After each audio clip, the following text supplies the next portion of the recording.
Assalamu alaikum students, welcome to JD's Academy and I am your teacher Junaid कैसर। तो आइए शुरू करते हैं। सब्जेक्ट है हमारा जी ऑपरेटिंग सिस्टम्स और जो कि है प्रोसेस मैनेजमेंट। कंटेंट्स देख लेते हैं हम अपने लेक्चर के। तो इसमें आ जाता है इंट्रोडक्शन, एक्टिविटीज़ हैं डिफरेंट प्रोसेस मैनेजमेंट की, प्रोसेस स्केजुलिंग है, प्रोसेस स्केजुलिंग क्यूज़ हैं, टू स्टेप प्रोसेस मॉडल है, स्केजुलर्स हैं और context switch. Process management involves various tasks like creations, scheduling, termination of processes and inter-process communication। यानी कि एक प्रोसेस जो है उसमें मुख्तलिफ तरह के टास्क शामिल होते हैं, जैसे कि किसी प्रोसेस को क्रिएट करना, बनाना, फिर उसकी स्केजुलिंग, उसको शेड्यूल करना। आप इसे शेड्यूलिंग भी कह सकते हैं, स्केजुलिंग भी कह सकते हैं। इसके अलावा प्रोसेस को टर्मिनेशन, कि कोई प्रोसेस कब टर्मिनेट होगा, कब वो अपना काम कंप्लीट करेगा, और इंटर प्रोसेस कम्युनिकेशन, या डिफरेंट प्रोसेसेस जब आपस में एक साथ रन कर रहे होते हैं तो वो आपस में किस तरह कम्युनिकेट करते हैं, वो किस तरह अपना डेटा शेयर करते हैं, किस तरह अपनी इंफॉर्मेशन को शेयर करते हैं। प्रोसेस क्या होता है, ये बात हम पहले भी देख चुके हैं कि प्रोसेस एक प्रोग्राम होता है जो कि एग्जीक्यूट हो रहा होता है, और ये आजकल के ऑपरेटिंग सिस्टम का एक सबसे अहम पोर्शन, एक सबसे अहम हिस्सा है। जब एक प्रोसेस रन कर रहा होता है तो ऑपरेटिंग सिस्टम को कुछ रिसोर्सेज ऑलोकेट करने पड़ते हैं उस प्रोसेस को, ताकि वो प्रोसेस अपना काम कर सके, ताकि वो प्रोसेस इंफॉर्मेशन को शेयर कर सके, इंफॉर्मेशन को एक्सचेंज कर सके। इस चीज़ को एनेबल करने के लिए प्रोसेस को रिसोर्सेज की ज़रूरत होती है, और वो रिसोर्सेज उसको ऑलोकेट करता है ऑपरेटिंग सिस्टम। इसके साथ साथ ऑपरेटिंग सिस्टम जो है वो प्रोटेक्ट भी करता है डिफरेंट रिसोर्सेज को, कि हर प्रोसेस जो है वो सिर्फ उन्हीं रिसोर्सेज को यूज़ कर सके जो उसको ऑलोकेट किए गए हैं, और बाकी रिसोर्सेज को ख़राब ना करे या उनके साथ छेड़खानी ना करे या उनको यूज़ ना करे, ताकि दूसरे प्रोसेसेस जो हैं वो उनको यूज़ कर सके।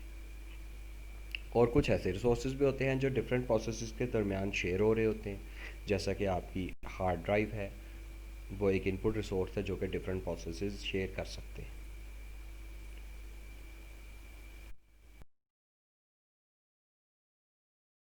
एक्टिविटीज़ इन प्रोसेस मैनेजमेंट, यानी कि वो कौन कौन सी एक्टिविटीज़ हैं जो कि प्रोसेस मैनेजमेंट में शामिल हैं, या दूसरे लफ्ज़ों में हम अगर कहें कि सीपीयू जो प्रोसेस मैनेजमेंट कर रहा है या ऑपरेटिंग सिस्टम जो प्रोसेस मैनेजमेंट कर रहा है, उसमें वो क्या क्या एक्शंस परफॉर्म कर रहा है। तो सबसे पहले देखते हैं कि प्रोसेस मैनेजमेंट क्या है।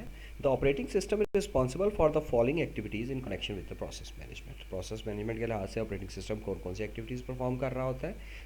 Scheduling processes and threads on the CPU, CP के ऊपर प्रोसेस और थ्रेड्स को स्केजुअल करना, यानी कि जो आपका प्रोसेसर है, जो आपका सेंट्रल प्रोसेसिंग यूनिट है, उसका ज़ाहिर है प्रोसेस को टाइम चाहिए, उसे वो टाइम मिलेगा तो वो एग्जीक्यूट होगा।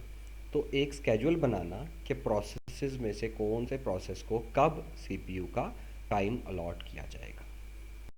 दूसरे नंबर पे creating and deleting both user and system processes, user और सिस्टम प्रोसेसेस दोनों तरह के प्रोसेस, यानी वो प्रोसेस जो यूज़र ने क्रिएट किए हैं और वो प्रोसेसेस जो सिस्टम क्रिएट कर रहा है, उन प्रोसेसेस को क्रिएट करना, और जब अपना काम कर लें तो उनको डिलीट करना। सस्पेंडिंग एंड रिज्यूमिंग प्रोसेसेस, यानी कि एक प्रोसेस को सस्पेंड कर देना यानी वेट कंडीशन में ले जाना, और दोबारा उसको रिज्यूम करना यानी दोबारा उसको वेट कंडीशन से दोबारा चलाना, ये भी ऑपरेटिंग सिस्टम का काम है। इसके अलावा provide mechanisms for process synchronization, यानी कि प्रोसेस जो हैं वो सिंक्रोनाइज करते हैं, आपस में डेटा को शेयर करते हैं। तो वो कौन सा तरीक़ाकार होंगे, वो कौन से मैकेनिज़म्स होंगे जिनकी मदद से प्रोसेसेस सिंक्रोनाइजेशन को मुमकिन बनाएंगे। इसके अलावा providing mechanisms for process communication, process आपस में किस तरह कम्युनिकेट करेंगे, कौन सा तरीक़ाकार होगा कम्युनिकेशन का, क्या क्या चीज़ कम्युनिकेट की जाएगी, इस सारे का भी हिसाब किताब आपके ऑपरेटिंग सिस्टम को रखना होता है। तो प्रोसेस मैनेजमेंट के लिहाज से ऑपरेटिंग सिस्टम बुनियादी तौर पर ये 5 काम कर रहा होता है। डिटेल से देखते हैं इन चीज़ों को। प्रोसेस स्केजुलिंग क्या है। प्रोसेस स्केजुलिंग असल में एक एक्टिविटी है जिसमें जो प्रोसेस मैनेजर है वो हैंडल करता है, क्या हैंडल करता है,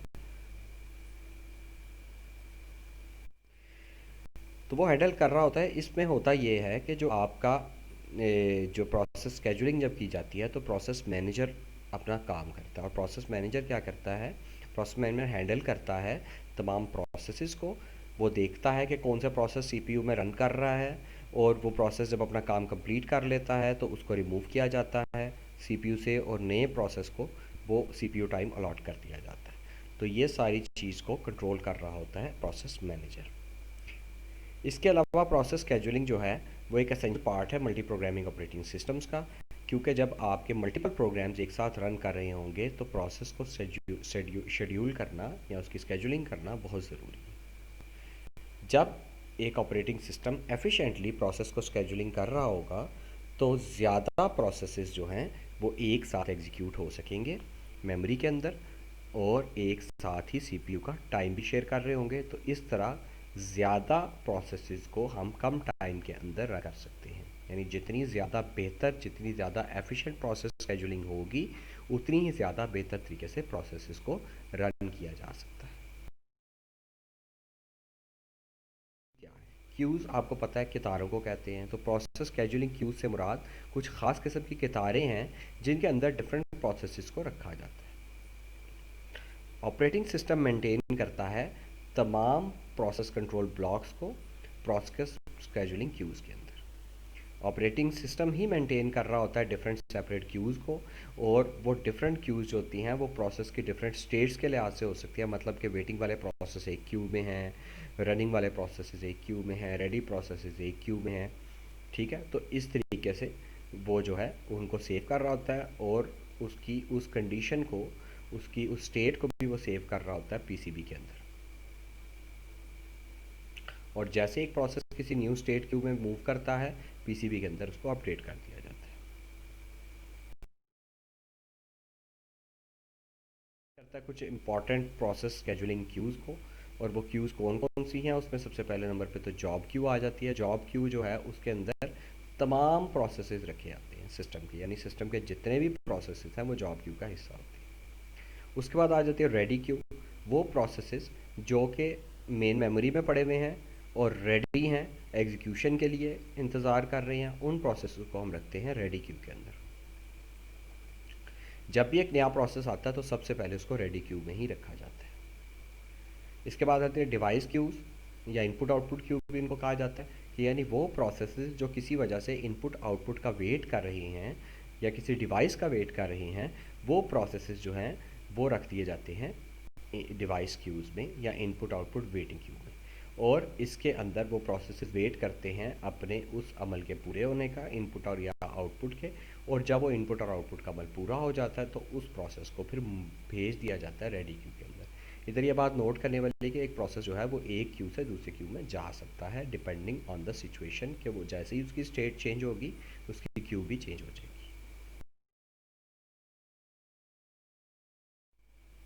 हम इधर देख सकते हैं डायग्राम की सूरत में कि जॉब क्यू है, फिर उसके बाद वहाँ से वो रेडी क्यू में आया है। रेडी क्यू में अगर उसने इनपुट आउट वो उसने एग्जीक्यूट करना शुरू किया, सीपीयू के पास आया, और एग्जीक्यूशन के दौरान अगर उसे कोई इनपुट आउटपुट की ज़रूरत पड़ती है तो वो वेटिंग क्यू में चला जाता है, और जब उसे वो इनपुट आउटपुट मिल जाती है तो दोबारा रेडी क्यू में आकर एग्जीक्यूशन शुरू हो जाती है।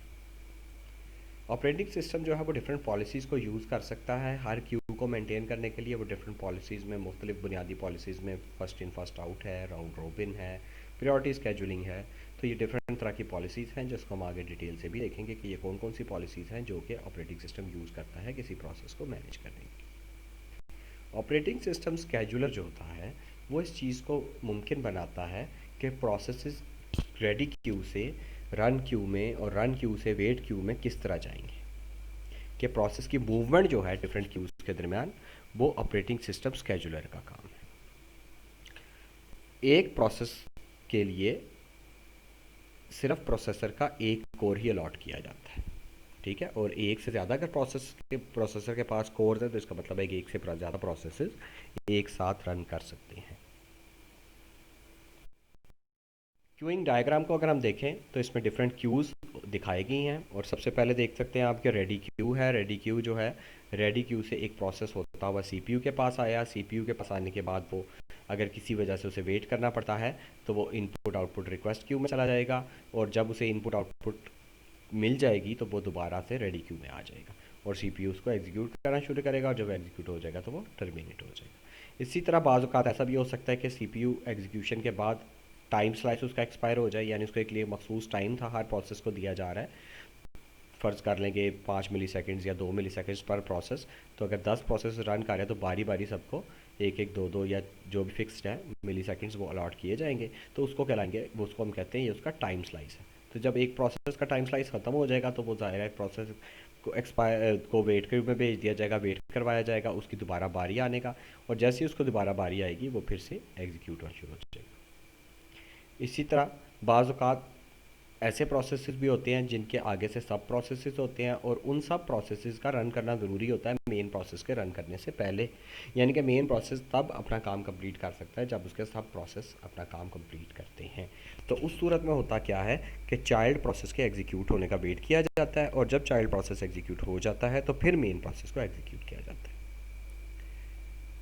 बाज़ औक़ात ऐसा भी होता है कि प्रोसेस किसी इंटरप्ट का वेट कर रहा होता है, तो उस सूरत में वो जो है उसे फिर अगेन क्यू में भेज दिया जाता है, तो और जब वो इंटरप्ट पूरी होती है तो वो प्रोसेस दोबारा से एग्जीक्यूशन शुरू कर देता है रेडी क्यू में आने के बाद। तो ये डिफरेंट तरह के जो हैं क्यूज़ हो सकती हैं जिसके अंदर प्रोसेस को जाना पड़ सकता है अपने एग्जीक्यूशन के दौरान। मॉडल है जिसे हम कहते हैं टू स्टेट प्रोसेस मॉडल। इसमें हम सिंपली ये बात करते हैं कि एक प्रोसेस की दो ही बुनियादी हालतें होती हैं, या तो वो रन कर रहा होता है या वो रन नहीं कर रहा होता। जब वो रन कर रहा है तो जाहिर है कि वो सीपीयू के पास है और सीपीयू का टाइम उसको मिल रहा है और वो एग्जीक्यूट हो रहा है, और जब वो रन नहीं कर रहा तो वो किसी ना किसी क्यू में पड़ा होगा। अब वो वेट क्यू भी हो सकती है, वो कोई रेडी क्यू भी हो सकती है, वो कोई और क्यू भी हो सकती है, तो वो किसी ना किसी क्यू में पड़ा हुआ है। तो जब भी प्रोसेस किसी ना किसी क्यू में पड़ा हुआ है तो वो नॉट रनिंग स्टेट में है, और जब वो सीपीयू के पास है रन कर रहा है तो वो एग्जीक्यूशन स्टेट में है या रनिंग स्टेट में है।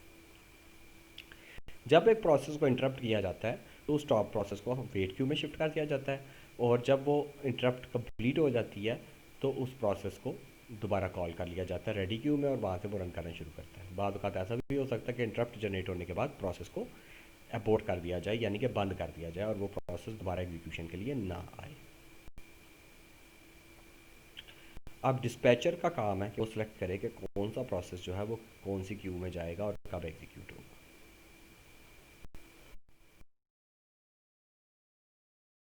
शेड्यूलर क्या है जी, या स्केड्यूलर्स क्या है? ये एक स्पेशल सिस्टम सॉफ्टवेयर है जो कि हैंडल करते हैं प्रोसेसेस को, और प्रोसेस की स्केड्यूलिंग करते हैं बहुत से तरीक़ों से। वो डिफरेंट तरह के तरीके हो सकते हैं, स्केड्यूलिंग एल्गोरिदम्स हो सकते हैं, ठीक है। और मेन टास्क का ये होता है कि वो सेलेक्ट करते हैं कि कौन सी जॉब जो है वो एग्जीक्यूट की जाएगी, यानी कि कौन से प्रोसेस ने रन करना है और कौन से प्रोसेस ने जो है वो सिस्टम के पास आना है। तो इस सारी चीज़ों का फैसला करते हैं शेड्यूलर्स। तो शेड्यूलर्स बेसिकली 3 तरह के होते हैं, लॉन्ग टर्म शेड्यूलर्स होते हैं, शॉर्ट टर्म शेड्यूलर्स होते हैं, और मीडियम टर्म शेड्यूलर्स होते हैं। तो आइए हम ज़रा डिटेल से देखते हैं अब इन तीनों शेड्यूलर्स को। देखते हैं लॉन्ग टर्म शेड्यूलर को, इसे हम जॉब शेड्यूलर भी कहते हैं। लॉन्ग टर्म शेड्यूलर जो है वो इस चीज़ को देखता है कि कौन सा प्रोसेस अब आगे से रैम में लोड किया जाएगा, यानी कि प्रोसेसिंग के लिए एक्सेप्ट किया जाएगा, ठीक है ना। वो क्यू में से प्रोसेसेस को सिलेक्ट करता है जो कि हार्ड डिस्क में होती है, और उस क्यू से वो उसको मेन मेमोरी में लेकर आता है एग्जीक्यूशन के लिए। यानी कि लॉन्ग टर्म शेड्यूलर का काम है कि वो सेलेक्ट करे कि कौन कौन से प्रोसेसेस जो हैं वो वर्चुअल मेमोरी से मेन मेमोरी में आएंगे। लॉन्ग टर्म शेड्यूलर, जिसे हम जॉब शेड्यूलर भी कहते हैं, इसका असल काम ये है कि एक बैलेंस्ड मिक्स जॉब्स प्रोवाइड करना, यानी कुछ बड़ी जॉब्स कुछ छोटी जॉब्स, इस तरह करके मिक्स जॉब्स, कुछ सिस्टम जॉब्स हो सकती हैं, कुछ यूज़र जॉब्स हो सकती हैं, तो उनको इस तरीके से वो बैलेंस करके मैनेज करके प्रोवाइड करता है कि हर तरह की जॉब जो है एग्जीक्यूट हो, और कोई भी जॉब जो है वो स्टारवेशन की हालत में ना चला जाए, यानी वेट ही करती ना रह जाए। अब कुछ जॉब्स इनपुट आउटपुट बाउंड हो सकती हैं, कुछ जॉब प्रोसेसर बाउंड हो सकती हैं, तो इन सारी चीज़ों का हिसाब किताब रखता है आपका जॉब शेड्यूलर। इसके अलावा यह मल्टी प्रोग्रामिंग को भी कंट्रोल करता है कि कितने process at A time execute होंगे, ठीक है ना। अगर मल्टी प्रोग्रामिंग स्टेबल है तो वो एवरेज रेट जो होता है प्रोसेस का, उसके हिसाब से जितने प्रोसेस पर टर्म जो है वो जा सकते हैं, वो उतने प्रोसेसेस को रैम में ले आते हैं।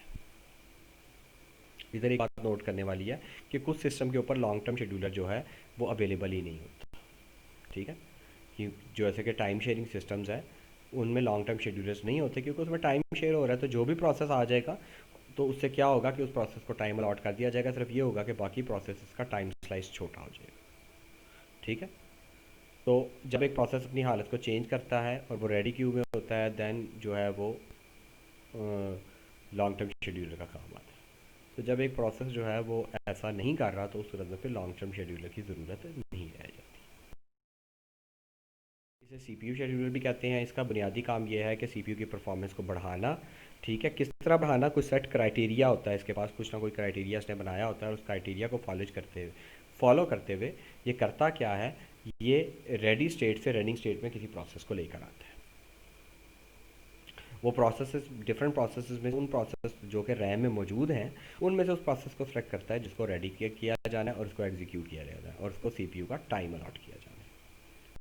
इसे हम डिस्पैचर भी कहते हैं, अभी पीछे भी जिक्र किया गया डिस्पैचर का। और इसका काम डिसीजंस करना है कि नेक्स्ट प्रोसेस कौन सा एग्जीक्यूट होगा। ये लॉन्ग टर्म शेड्यूलर से तेज़ होता है, फास्ट होता है, ज़्यादा एफिशिएंट होता है और इसका काम मेन मेमोरी से प्रोसेसर के पास प्रोसेस को लेकर जाना है। जबकि लॉन्ग टर्म शेड्यूलर का काम हार्ड डिस्क या जो आपकी स्टोरेज है वहाँ से मेमोरी में लाना था।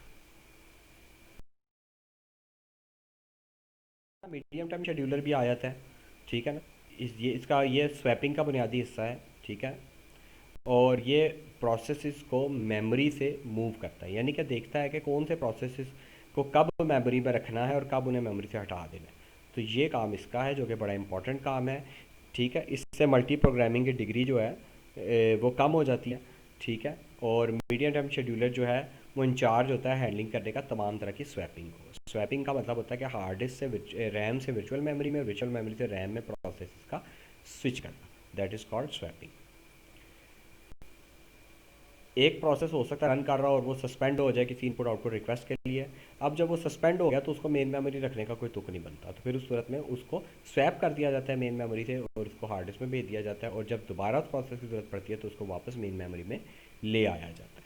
इस तरीके से स्वैपिंग होती है और ये स्वैपिंग फ़ायदा ये देती है कि आप ज़्यादा प्रोसेस को एट ए टाइम एग्जीक्यूट करवा सकते हैं। थोड़ा सा देखते हैं लॉन्ग टर्म शेड्यूलर का, शॉर्ट टर्म शेड्यूलर का और मीडियम टर्म शेड्यूलर का। लॉन्ग टर्म शेड्यूलर जिसे हम कहते हैं कि जॉब शेड्यूलर है, इसी तरह शॉर्ट टर्म शेड्यूलर को हम सीपीयू शेड्यूलर कहते हैं, जबकि मीडियम टर्म शेड्यूलर को हम प्रोसेस स्वैपिंग शेड्यूलर भी कहते हैं। लॉन्ग टर्म शेड्यूलर जो है इसकी स्पीड कम होती है बनिस्बत शॉर्ट टर्म शेड्यूलर के, जबकि शॉर्ट टर्म शेड्यूलर फास्ट होता है तमाम शेड्यूलर से। और मीडियम टर्म शेड्यूलर जो है वो शॉर्ट टर्म शेड्यूलर और लॉन्ग टर्म शेड्यूलर के दरमियान में होता है। लॉन्ग टर्म शेड्यूलर का काम मल्टी प्रोग्रामिंग की डिग्री को कंट्रोल करना है, ठीक है। और शॉर्ट टर्म शेड्यूलर का इस पर ज़्यादा कंट्रोल नहीं होता, यानी कि वो मल्टी प्रोग्रामिंग को ज़्यादा कंट्रोल नहीं कर रहा होता। जबकि मीडियम टर्म शेड्यूलर जो है वो मल्टी प्रोग्रामिंग को कम कर देता है, क्योंकि वो प्रोसेसेस को स्वैप कर देता है, रैम से निकाल देता है। तो कम प्रोसेसेस रैम में रह जाएंगे तो मल्टी प्रोग्रामिंग भी कम हो जाएगी और कम सीपीयू की वर्किंग तेज़ हो जाएगी। टाइम शेयरिंग सिस्टम में लॉन्ग टर्म शेड्यूलर का कोई काम नहीं होता, वो वहाँ पर अवेलेबल नहीं होता। जबकि शॉर्ट टर्म शेड्यूलर जो है टाइम शेयरिंग सिस्टम में ये भी अमूमन नहीं होता, क्योंकि टाइम शेयर हो रहा होता है, ठीक है ना। और स्वैपिंग के लिए जो आपका मीडियम टर्म शेड्यूलर है वो तो मस्ट है किसी भी टाइम शेयरिंग सिस्टम का, यानी कि टाइम शेयरिंग सिस्टम बगैर उसके काम नहीं कर सकता। इसके बाद लास्ट जो कंपैरिजन है वो है कि ये प्रोसेस को कहाँ से सेलेक्ट करता है। लॉन्ग टर्म शेड्यूलर जो है वो पूल होता है एक प्रोसेसेस का, वहाँ से प्रोसेस को सिलेक्ट करता है, उनको हार्ड डिस्क से मेमोरी में लेकर आता है। जबकि शॉर्ट टर्म शेड्यूलर जो है वो प्रोसेस को सिलेक्ट करता है कि मेमोरी में मौजूद प्रोसेस से कौन सा प्रोसेस अब सीपीयू के पास चले। और मीडियम टर्म शेड्यूलर जो है ये स्वैपिंग के कारण होता है, ये प्रोसेस को स्वैप करता है, लेकर वापस निकालता है बाहर और उसके बाद उसको दोबारा रीइंट्रोड्यूस भी कराता है, यानी इसको दोबारा रैम में वापस भी लेकर आता है।